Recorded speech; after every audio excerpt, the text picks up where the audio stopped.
everybody. Welcome to the Fourth Action! Okay. How are you guys doing out there? I'm not going to lie, that was pretty lame. I thought it was one of our best ever. I thought that was probably one of the worst. It was. Hooray! And so how would you do it, Emily? You would have done Emily. Okay. Wait, what are the words again? Yeah, everybody else was good. My intro was bad. It was like someone. Yeah. All right, let's start again. How do you like to start off with this episode? Hi, Inara here.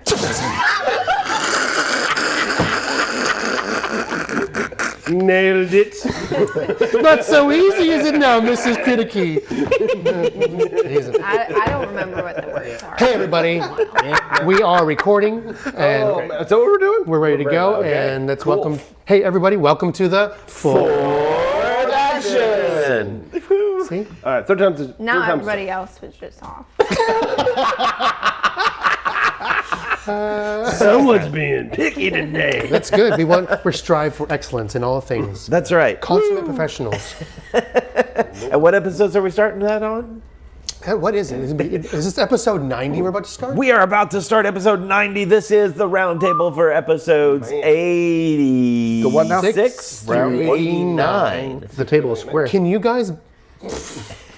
No. It's always It's actually been a square. parallelogram, a rectangular parallelogram. Imagination, Hal. Imagination. Yeah. This is a theater of the mind. I cannot believe we've recorded 89 episodes. I know. We are so close. We are on the road to 100. We are on the to 100. highway to 100 now. You might even make 6th level before then. We yes. Most of us. Mostly. If you live. We've had a How couple close many calls. levels are there? 20 technically. Yeah. We're at level Well, 5. there's 20 for characters. The things that we'll be Okay. fighting go like 60. I'm thinking, There's no limit to okay, monsters. if 5 levels equals like 100 episodes, we've got like 400 or 500 more episodes to go, guys. That's exciting. Only about another 8 years. Yeah. Hey, which is a great segue kind of sort of to, we have a new review that we got from Crimson Nexus. Okay. And he said, great story. I look forward to meeting Inara's sister around episode 410. That is incorrect. Yes. I'm planning that somewhere around 350. So Inara has a sister.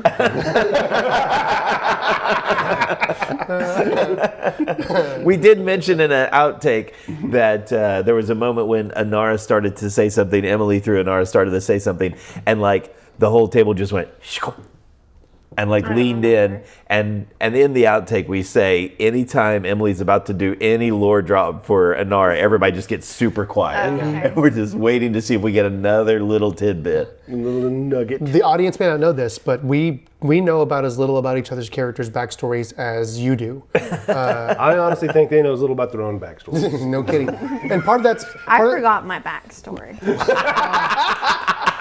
It's the drinking.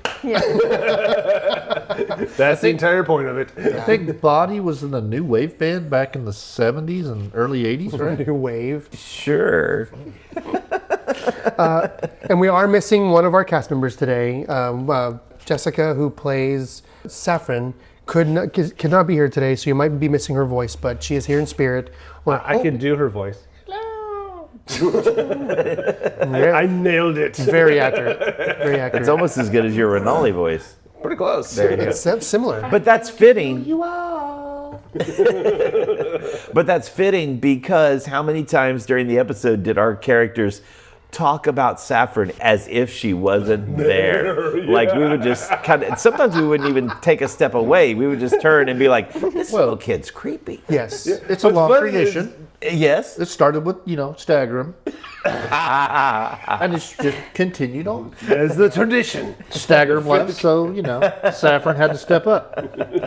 I feel like that's kind of what people do if you're a kid. Yes. You just have these adults talking about you as if you're not there. I feel like that's kind of what's happening. It's very fitting. And like we mentioned that she seems to have like this kind of subservient role that she was forced into. Like she goes with, the character seems to go with it because it's kind of like what she learned, like be seen and not heard, or, you know, the nobles don't know the servants are actually in the room doing stuff or whatever, you know, so.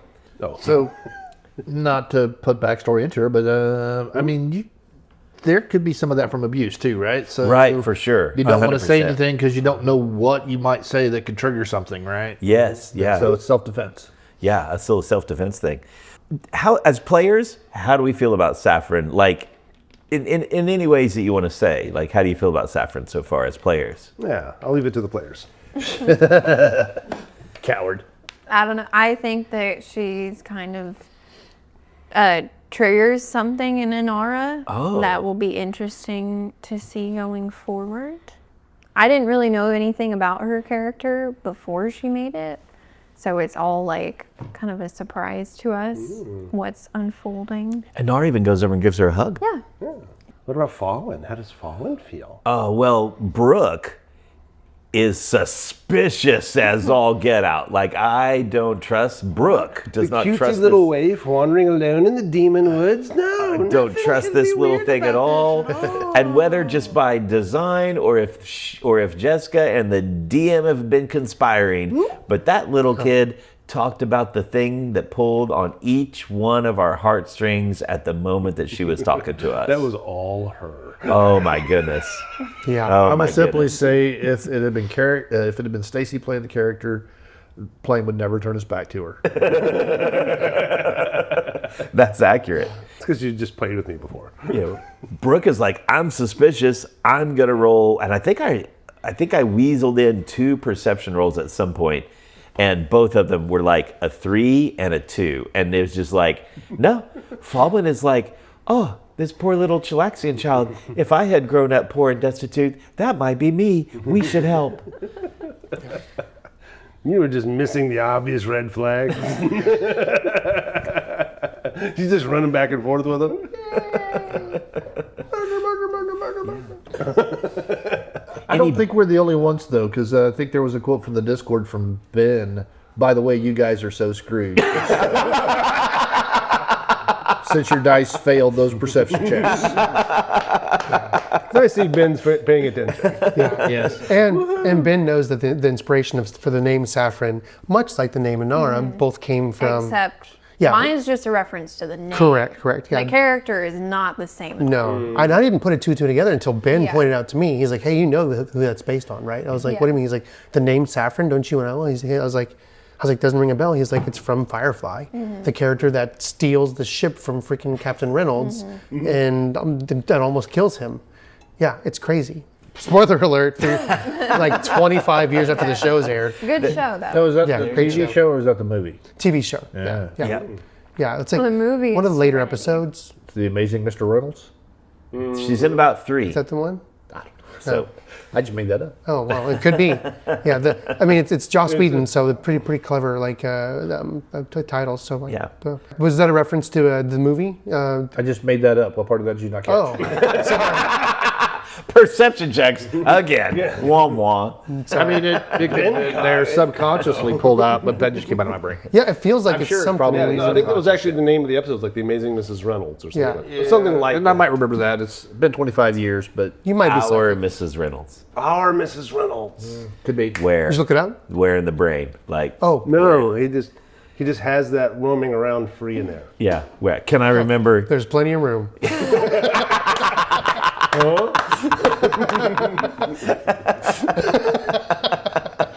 For all of us. Speaking of weird heads, how does Boddy feel about Well, this so creature? so this creature, this character. I mean, this sweet little girl. Boddy thinks all of you guys are weird. So because you know he's the least humanoid of all. Like he connects. I don't know. Boddy and Plame are both goblinoids. So Yeah. our culture is different. I think Boddy had the most exposure to the like oppressive culture. Like consistently, Plame had exposure to it, like in short, punctuated nastiness. But so I think Plame is more in tune with like human society and culture than Boddy is. But so Boddy's like he's just like observing all this stuff. But he's a very sympathetic character, so immediately he's like, well, how can I fix this thing? And when he like binds her wounds, she shows gratitude, man. He falls for it. So Yeah. he's very easy to manipulate because he's naive. Yeah. So he thinks she's awesome. It's Now, almost go ahead. it's almost a throwback to like episode 1 or 2, whenever the kids in the town of Breach Hill, whenever they don't react with horror at Boddy, and he's like, "What's going on?" Yeah. So Well, they just need to get to know him.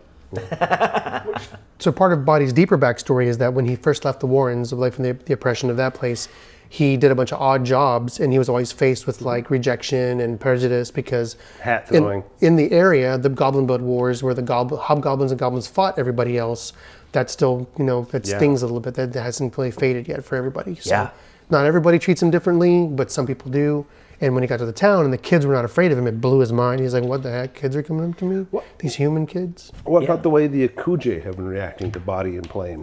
A bunch of elves. Yes. Right? Which they seem fine with the goblinoids, but they have issues with Inara. They have issues with human. Well, they kind of, yeah. I think Yeah. it's because do the Akuje have the same kind of historical relationship with the goblins that the ones in Isbin? Well, remember what Jossie said when he saw you. He was like, "Why doesn't your goblin monkey have a tail?" Yes. Right. So they don't have that cultural warlike relationship, so they have no reason to prejudice in the same way. And Boddy sees these elves and they have dark skin instead of light skin. He's like, "This is not like any elf I've ever seen." He doesn't see the cruelty in their features, doesn't see like the cultural cruelty that he's used to in the wars that they fought against each other, the dehumanization. Yeah. So he doesn't feel like, he doesn't have that anxiety, that watch my back kind of feeling here. And he sees how they're in tune with nature and not building cities and castles. They're not conquering anything, they're living in harmony. And so to him, he says, "Wow, this is how everybody should live." Amazing. So his philosophically, Boddy sees that, and that's how he's moving forward in that population. So when he has this comment earlier about elves have long lives, it's too bad they. Oh my goodness, I lost the word, but it's too bad they don't know how to live it. One of the two. Yeah, they don't know how to use it. Yeah. That was super interesting, and just like Yeah. poof. Goblins and hobgoblins have strikingly short lives. About half as long as a human. Yes, not because of like biological reasons, because they just put in a. There's some biological. There's some reasons, biologists too, but not so much. I mean, you read in the books, it talks about how they could live longer. We don't know. Goblins are so reckless and carefree that they just get killed. I don't know. I read that as goblins live on average 20 years. Yeah. Right. And that's because of the recklessness. If left to their own devices, they could live to be 40. Yes. They Yeah. live longer in captivity. Yeah. So still quite a bit. Still much more brief than Yeah, like they live a about human. half as long as a human. And hobgoblins, I think, are like they're a little longer than that, but they just die from war. Body are full-on warrior species. Yeah. over there. Yeah, and they keep fighting each other. Now that the Goblin Blood Wars are over, they don't know what else to do. They've taken in. They have infighting in the Warrens, and so that's why Boddy's like, "What are we even fighting for? I don't want to fight for that rock over there that I saw every day." Of Yeah, my just to life." see who's the biggest guy on the scorched earth. Yeah, and Especially when there's like these whole cities full of dwarves that you could use. Head over to Five Kings Mountains and go to town. yeah, but they Elves you they're- could be shooting. They're a conquered people who were leveraged for war, created for war, and now they have no identity but war. Right. And so with no other enemies to fight on the outside that they can defeat, they only have the enemies on the within. So I really think it's an interesting, I love the way that Pathfinder, the Paizo and the Pathfinder world is not afraid to talk about those hard subjects and build them into the storytelling because it's a human There experience. is what happens when a nation's identity is tied up in war. Correct. So there's What impact does that have on their culture and on how they relate to everyone else? And it gets complicated, man. Yeah, we're not to get political in our fun, lighthearted fantasy world, but yeah, Will they- that's my motivation for Boddy. Yeah. For the way he is, what he is, and how he sees the world. So elves, funny looking. Yeah, no, we're not done yet. We didn't talk about how Boddy feels about Saffron. Yeah, but that also could have hit Jeremy. him. Yeah, so Boddy totally thinks she's just a child, needs help, we'll help her. Yeah. Period. No preconditions. There's no like judgment. He's totally naive to it. So if he's deceiving her, she wins. How Jeremy, the player, feels about her. I helped Jessica like do the mechanical side of her like character creation to fit her like her vision of the character. So you know what happens after dark. I know what's going on. I know deeply what is happening with her character. So I'm going to say very little. I know we keep talking about her being like a kid. Do we know, is she like an actual kid? Are we talking like a In her teenager? description, she said she was 18. She was our But, like, age. younger. The character's ages, Yeah. right? But she takes on a persona that seems very young. She has that she breathy, does up princess Yes, and she doe-eyes it up. She's Right, right. she's I was honestly- just curious if like, I don't- because I was kind of under the impression this was like an actual child that we're helping. Yeah, no, so I think she hook, line, and sinkered us with that Yeah. because you're exactly right, House. She said 18, 19, somewhere right in there. But yet instantly, as Jess played her, all of our brains went 16, 15, 14, 13, 12. Yes. Like, Like this Yeah. is yeah. So, yeah, she's definitely playing on the I'm a kid, I need protection. Well, I'd say she's playing on the I'm a waif. Yes. yes. Yes. Poor lost waif. Yeah. I really think it's interesting how she uses the perceived weaknesses and soft spots of our characters to insulate herself from judgment. Yeah. Not even to protect herself at this point, but to use us to move to the next phase of whatever her secret plan is. Oh, gosh, if she yes. has one. Yeah, this character is going to introduce a lot of cool opportunities for us to really roleplay some fun stuff and reveal what our characters really are like on the inside. So I'm If we super excited. survive the lycanthropy or whatever it is that happens at nightfall. How many times did she ask that question? How close is it to sunset? Is it nightfall yet? Sundown yet? Like, oh my gosh. Something's up. The voices are very interested when the sun goes down. We have to find out. Tying back to elves for a moment, because of course, what else would Fawin want to talk about? Maybe her human half. No, those people are terrible. We did get a little bit of a taste of the lore dump that elves are not native species to Galarian, that elves are aliens. So is that canon or is it still unknown? Did the elves come from another planet through the gates, or did the elves create the gates, go colonize another planet, and come back and come back? It appears to be from the lore, from the actual lore. I think it's out of print now, but there's an actual first edition softbound book called Elves of Galarian. They did a whole series, Humans of Galarian, Dwarves of Galarian, Halflings of Galarian. Anyway, and in that it talks about they're not sure if elves came from anywhere else before Castrovel, but Castrovel, which is the Venus Equivalent. Equivalent. Yep. That the elves came from Castrovel to Galarian. And then when Earthfall happened, a huge number of them went, sorry dudes, we're out, and went back to Castrovel. Some of them stayed. And then some of those that stayed evidently are part of the Akuje. That connected with our hosts a little bit. They refused to leave. Yeah. They also, I don't know if it's personalities or dice rolls or just what, but the elves, the Ekuje here, they've connected to Plame. Like, you've actually probably made the most friends, quote unquote friends. If you say so. I mean, got the, there's the guy that called him a monkey, but fortunately an elven. right? But Jossie the Hunter, he was Jossie is the Hunter? No, Jossie was the champion. No, Jossie was the first guy we met, right? Yeah, Jossie's the first guy you met. Akosa's the hunter. Akosa is the Hunter. Yeah, He's the guard. You seem to have the problem with the humans. Yeah, Plame and Akosa just kind of chatted up after the boar hunt and stuff. Now, is she the one that gave me the faulty bow? Akosa? No, one of the younger elves Elves. gave you the Yeah, the that bow was broken. that you couldn't use. Yeah, it was totally Sure. the bow. It absolutely was by the time you were done with it.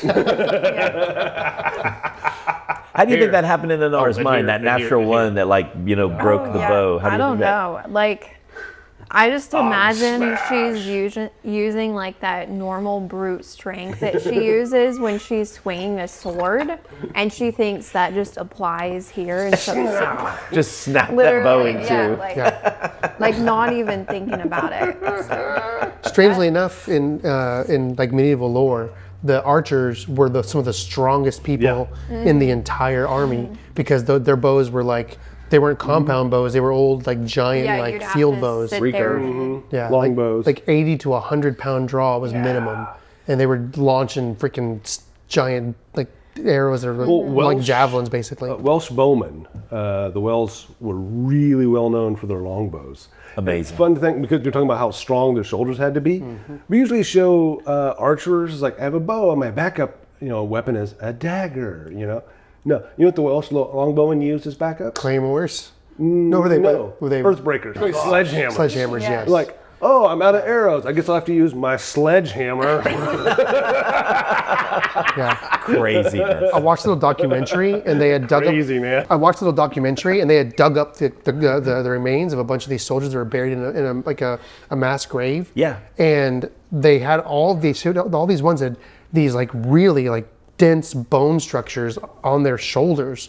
And they're like, oh, these were obviously the swordsmen, stuff like that. But none of them had any like sword, like they didn't have broken bones. They didn't have the injuries that were tied in with the frontliners. Yeah. And they realized those were all the archers. they were just beefy, strong, like big old like barrel-chested dudes that were launching like javelins from their bows. Anyway. Amazing. Yeah. So but because of that, if Inara had a little more dexterity, she'd be a really powerful archer because you can add your strength Right. bonus to that roll. But She's not interested in that. nope. So just But you guys, side tangent. You guys do lack distance capacity. That's one of We the do. weaknesses of your Yeah. party. I think. No, that's not true. I can throw that hammer pretty far. And you've got your crossbow. Yeah. Do you have a? Yeah. Is there any magic on that crossbow, or is it just? No. Okay. is that even a +1 yet? Nope. Oh my, how'd we get out of town How without did doing I that? thought we made it a +1 at some point in time. Pretty sure we Because I did. put the +1 striking on the dog slicer Yeah. along with the potency. So there was a potency and then the striking, yeah. which I'm still forever in my brain going to think that's backwards. But yes. Yeah. Yeah. I Potency agree is with you. 2 hit, which that makes sense. Yeah.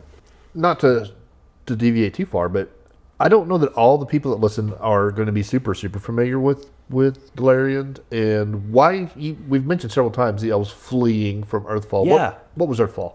Oh, so Stacy, you want this one or you want? Oh yeah. Skyfall down, go smush. Or Skyfall, yeah. No, Earthfall. Earthfall. There was. I'm not sure how much of the lore I want to get into. There once was a place called Aslant. Yes. And the Aslanti were like the original human kingdom. They were this like powerful magic users who more or less conquered the planet and had become a danger to others. Or at least that was the opinion others had. And So originally, though, they started as servant the Aslanti? to the big aberrations that lived under the sea. Aboleths. Aboleths. Yeah. And the Aboleths actually came from another world. Yeah. So anyway, so Aboleths, slaves break free. Now they're taking over and starting to threaten their... Yeah, and they're becoming kind of a threat to everybody. So the Aboleth had a fix.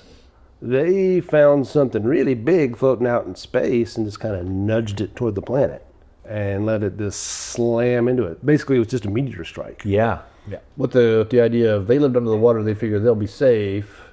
They'll just destroy everything on the surface and start over again. That's why it's better down where it's wetter. Yes, under the sea. Anyway. Thank you. You're You're going to get us sued. No. You can only be sued if people recognize it. Oh, okay. So, you know. So anyways, you were saying how? But I think there might have been a small miscalculation. I was saying, I think they made a slight miscalculation with their... They did. Mm-hmm. And it came down, it was more devastating than they thought. Yep. So, Yeah. Made a big old hole. Made a big old hole. Matter of fact, what they used had magical properties. It wasn't just a regular old asteroid. Oh, yeah. so they brought some more extra magic into the world. Yep. That's cool. They seeded the word magic. Now But the thing is, I think before it hit, right, there was prophecy and seers and sages, or everybody's like, oh crap. Yeah. Especially among the Aslanti. Yeah, so this was even known about for a long time because even the dwarves had their prophecy of we're going to feel the earth shake and that'll be our signal to start going toward the surface. Yes. Yeah. Yeah. So anyway, so that's why the elves fled, because they knew the prophecy. Exactly. Except for there were one group of elves who said, no, the humans are going to need help in all of this, and we're going to stick around and be the help. And they're called the Kuje. They're called the house elves. Yeah, yeah. Which is such an interesting, twist in that the Kuje say to help humanity and the other races, the other species, kind of recover. And now humans have done their human thing and have, Tend to human it all up. I know, right? The greed humaned and it all expansion and all those qualities that can be fantastic if we push them toward knowledge and companionship, but oftentimes we don't. So,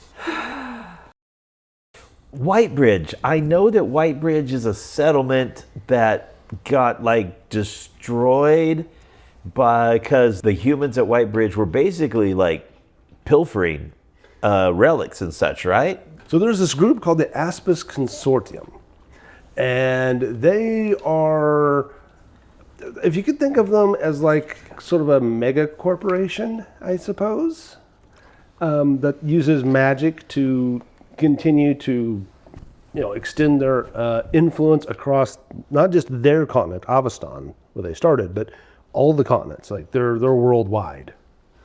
It's the Amazon. Evil Amazon, I think. Yeah. Right? They don't have a very good Amazon reputation. Wasn't evil? You don't have to put the two together. We already get it. We get it. It's implied. We might have sponsors in the future. There we go. My bad. I'm a human. I will sell that in a heartbeat. You're so good at jokes. See, Jeff Bezos, a joke is a thing you say whenever. When you don't mean it at all. Just like See, Mark Zuckerberg, a human is this. The thing you were programmed to emulate. if those were, oh, that's terrible. Anyway, So back to the best thing about humanity. Capitalism. Oh yes.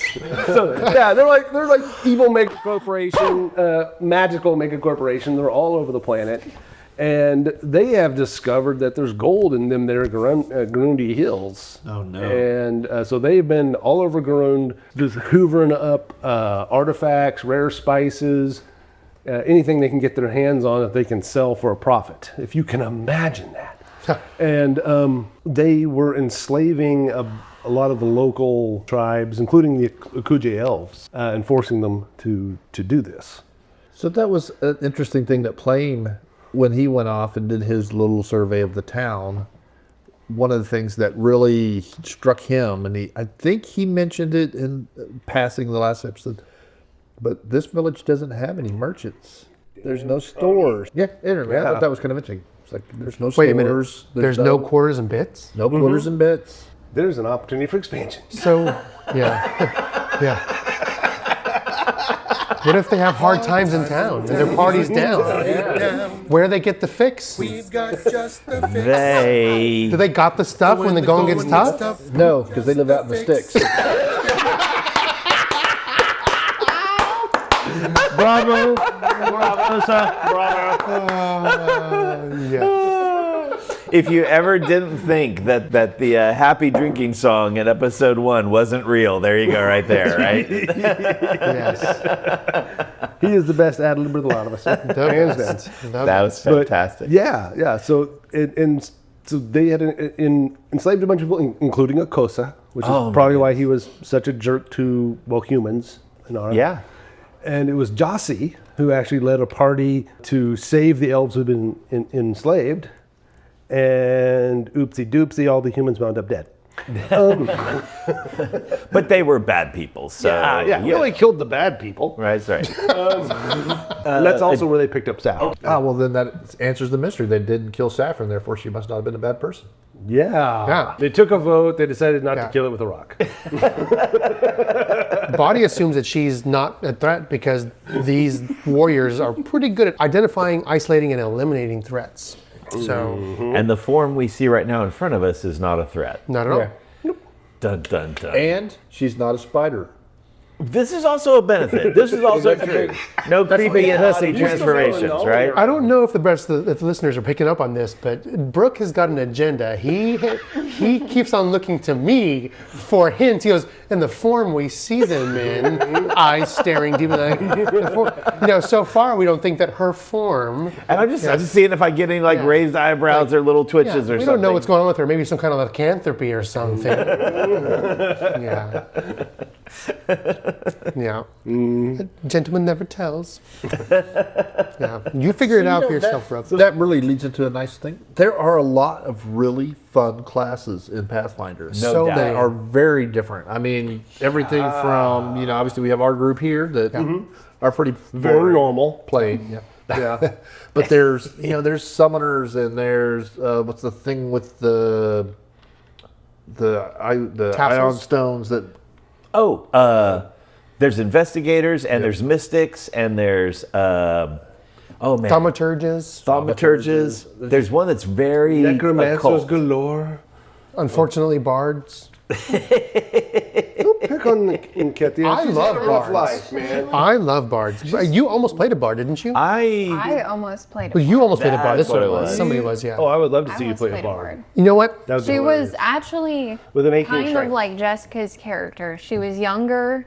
She was kind of uppity, but she was just trying to get stuff out of people. And she was a tiefling. Oh, wow. And Oh, I played her God, for dear one God, a game. tiefling here. Oh yeah, we did. That's right. think Because you you were don't like behind. humans. It was the test game we did when you were running behind the table with. Yeah. That was. Oh yeah. I actually thought that was Brooke that was playing the bar, but it was No, you. that was me. Yeah. Yeah, she was confused pink too. Yeah. Very different from. Oh, that's interesting. There's a pink tiefling in another show that I listened to. And read in the 5e show. I didn't know there was another one. Yeah. They're Yeah, she's a pink teeth. Brilliant minds. That would have been wild. Yeah. Could have made it crazy, made her purple. looking through the list, like you said, investigator, swashbuckler, oracle, witch. Oracle is very interesting. I almost played an oracle. Yeah. I was almost going to suggest you should have dual classed.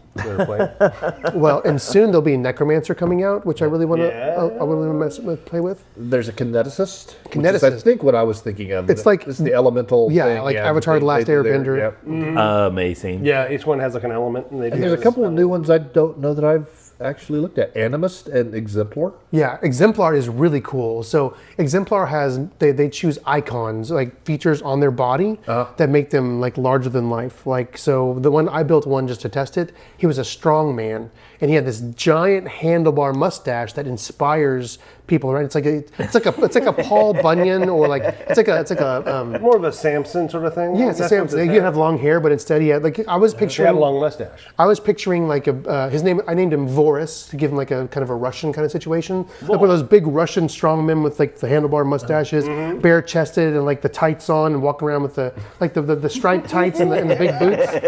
I think he would have. I was imagining worked him well like with a- Plame. Yeah, Yeah, Circus, right? Yes, very much so. Yeah, he would be a- really great buddies. But I really did. I thought I could tie this in with Plame if I ever need to. And he'd be more of a frontline fighter, but he would also have there's so you can have different like larger than life so Paul Bunyan has Babe and he's giant and he has his axe. There are certain icons about him, symbols about him that lend to the legend, and those icons become empowered.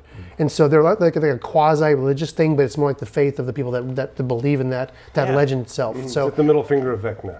Yeah. yes, it's a really cool character building concept, and I really like that.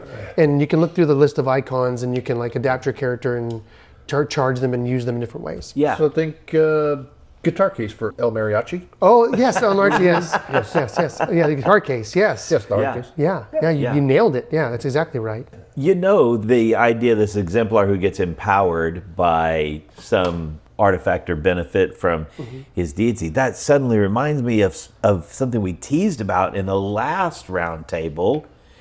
And that is, we're talking about various events that have already happened, and the Hellfire Crisis coming, right? Two things. One, we might want to talk a little bit about Gorham, but before we go to the future, Stacy, Stacy, you in this episode, you made some references to a past adventure path. Did I? Yes, indeed. We have Niketia. Niketia. Jossie's daughter. Jossie's daughter. Niketia has this hand that was basically severed to save her from a savage plague. Yes. Right? The Savage Tide Adventure Path, which was like right before Paizo. I think it was their last thing they did in conjunction with Dungeon Magazine. Yeah. And so that's very cool. There's those. And that's in the weaving. module. Is she it loses really? her arm from a demon plague in the module. Oh, that's cool. Now, where she got the arm from, I modified it. Amazing. I didn't know that was in the module. I thought you just took this event with her arm and like twisted it to your own backstory knowledge. I love Paizo so much. So much. Oh my gosh. And for the listeners out there that may not, they're catching up, we're playing a pre-constructed storyline by Paizo, the company. They've built this world. They've built this story for us to follow. But with this content, Stacy has blended in his own things from his own imagination to bring our characters more in line with the story. Which is how you're supposed to do it. Yeah, exactly. The Dungeons and Dragons, one of the biggest things that, the coolest things about it, or the most flexible thing is, you want the players to have fun. You're here to enjoy each other, make legends together that you can share for the rest of your lives. And so the rules and the storylines that they give you are important, but not as important as the experience you guys share. You bet. Now we're doing the same thing on, but of course we have you guys listen to us, so we want to make sure that it's a really good, fun thing for you too. So it's a little different. But when you're at your table with your friends, you want to do what makes it most fun for you, and everybody walks away feeling good about it, and that they are part of this legend. And that means the ups and the downs and all that. So a lot of times when the dice don't quite work, or the rules don't lend themselves to what you're trying to accomplish, you use what we call the rule of cool. So if somebody has a great idea that's an amazing storyline that builds this legend, go with it. Don't fight it. And if any of you guys ever create a cool character, I will incorporate that. I wouldn't hold your breath. Oh, I thought Jessica was doing a great job. Yeah, no kidding. Yeah. Along those lines, one of the characters that we encounter in the storyline is a really cool character from a previous game, from the Savage Tide game that Brook is running. And that's because we're running that adventure path. Well, the character that Jessica plays in that one is named. Are we going to reveal it? Yeah. Go for it. Yeah, it's Hoodoo. Hoodoo? So the guardian that we meet outside of the gate when we first come in, that's riding the raptor and slinging vines, that's based on a character. Creepy little girl. Yeah, which is why at a certain point we said, it's like Jessica said, I'm playing basically 3 druids here. Because the druid NPC she was playing is her druid. Yeah. And then Hoodoo, it was a druid, that's her core. And then we have what's the third one? Saffron. The new character. The new But character. she's Oh, not no, a druid, she's not a so- druid, but Yeah. that's a little bit of a spoiler. So she's No, it's not a druid because she said she wasn't playing a druid this time. no, but she's not a druid. Yeah, you're right. But she's giving us a spoiler. But she's not a druid, but she has something in common with druids. They both live in the woods. They're Blood sacrifices. psychotic and don't care. They will kill a human before they hurt an animal. Yes, exactly. Yeah. They don't care about They people. all know the taste of human flesh. Which is actually true because Hoodoo is canonically a cannibal. That's also. Yep. Yeah, there's reasons why the elves don't mess her off. Yeah. But the other thing that happens, Pathfinder 1, he went on for a long time, 10 years or whatever it was, and then 2nd edition came in, and we talked about last time about how they've modified the world. The world has changed based on if different heroes have accomplished these adventure paths that have been going on for the last 10 years, how the world might have changed in one way or another. But then they dropped this big event, the war, Paizo did, War of the Immortals. And in that time, one of the core deities is killed. So then it's false advertising. Because, Obviously, he wasn't It immortal. wasn't immortal. well, It's right there in the title.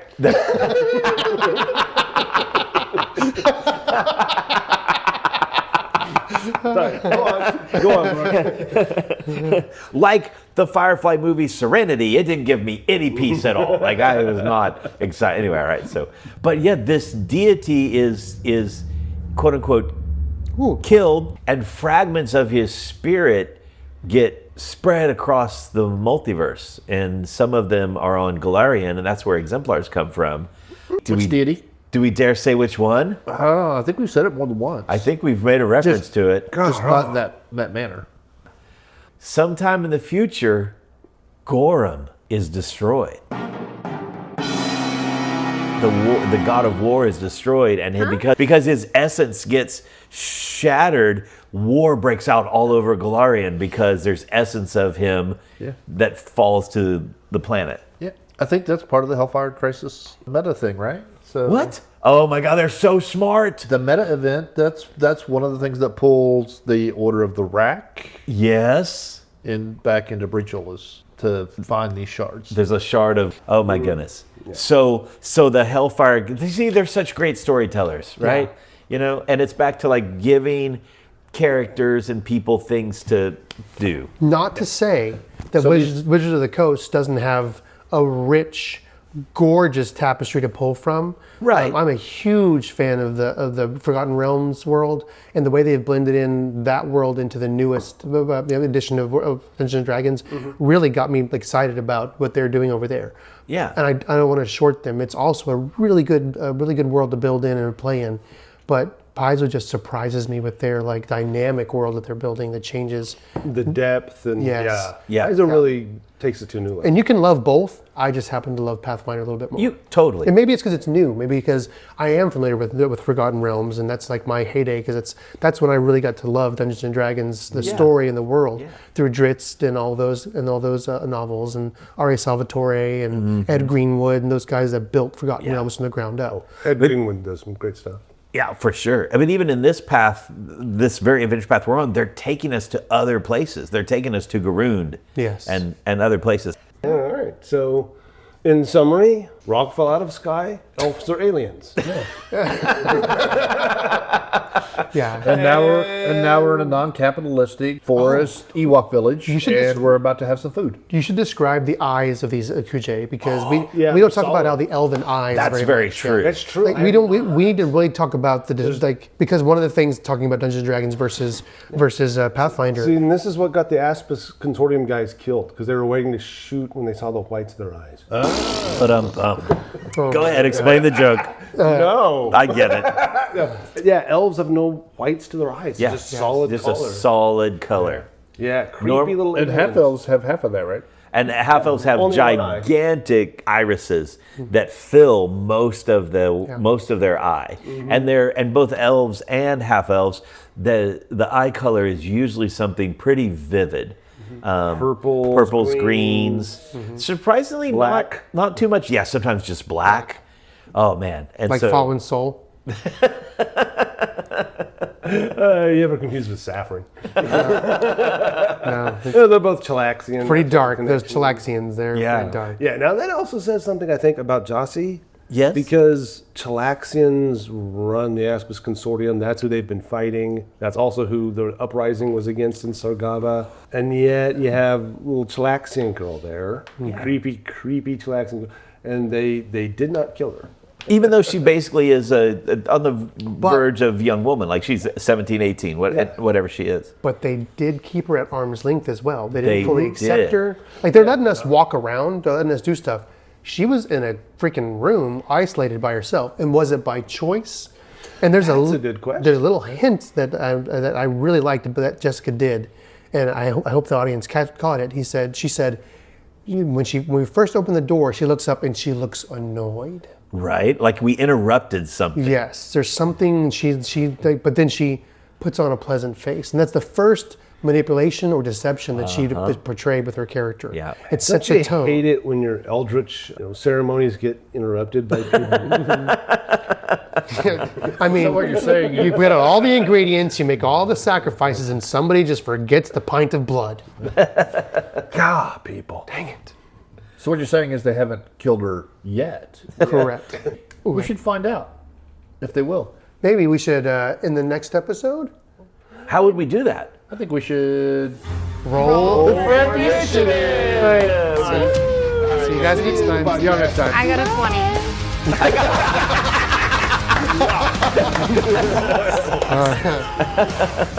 See you later, guys.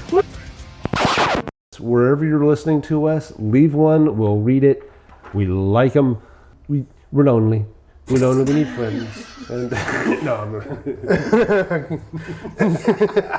I'm killing Brook. Yes. I'm killing Brook on it.